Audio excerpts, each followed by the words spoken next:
Guys இன்றைக்கி நம்ம வீட்டில் வந்து பேனர் சேஞ்ச் பண்ணுறாங்கன்னாங்க. சரி பேனர் சேஞ்ச் பண்ணுற பார்ப்போமேன்னு சொல்லிட்டு நானும் நின்றுன்னு நிற்க வச்சு பார்ப்பாங்க பார்த்து வேடிக்கை பார்க்கலான்னு பார்த்தா நம்மளை வேலை வச்சிட்டாங்க.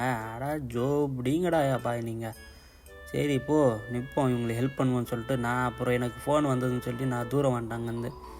நல்லா தான் இருக்குதுன்னு சொல்லிட்டு நான் அங்கேருந்து வந்து டியூட்டிக்கு வந்துட்டேன். பெரிய மேடம் கூட்டின்னு வந்து மாலில் விட்டுக்கிறேன். நீ வெயிட் பண்ணுப்பா நான் வரேன்னு சொன்னாங்க. சரி மேடம் நீங்கள் போனால் வாங்க நான் வெயிட் பண்ணுறேன் மேடம்னு சொல்லிட்டேன். லைட்டு நல்லா அழகாக எரியுதேன்னு சொல்லி வெயிட் பண்ணியிருந்தேன். அங்கேருந்து வீட்டுக்கு வந்தோடனே இந்த வண்டிக்கு பெட்ரோல் இல்லையேன்னு சொல்லிட்டு பெட்ரோல் அடிக்க போனேங்க. பெட்ரோல் அடிச்சுட்டு அங்கேருந்து நேராக லாண்ட்ரிக்கு போயிட்டு துணி எடுத்துக்கின்னு வந்தேன். சரி போயிட்டு பரோட்டா சாப்பிட்லாமா இட்லி சாப்பிட்லாமா பார்த்தா குருவிக்கு குபுஸ் வைக்கணுன்ட்டாங்க. சரி குபுஸை வச்சுருவோம் போட்டுன்னு சொல்லிட்டு சரி அங்கே போய் பார்த்தேன். சரி நம்ம தான் சாயந்தரம் பார்த்தோமே போட்டது எப்படி இருக்குன்ட்டு இப்போ லைட் எரியுதுன்னு சொல்லிட்டு அங்கே போய் பார்க்கலாமேன்னு சொல்லிட்டு போனேன்.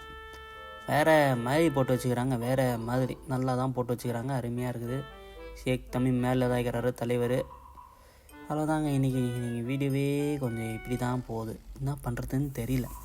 ஸ்கூல் டியூட்டியும் இல்லை.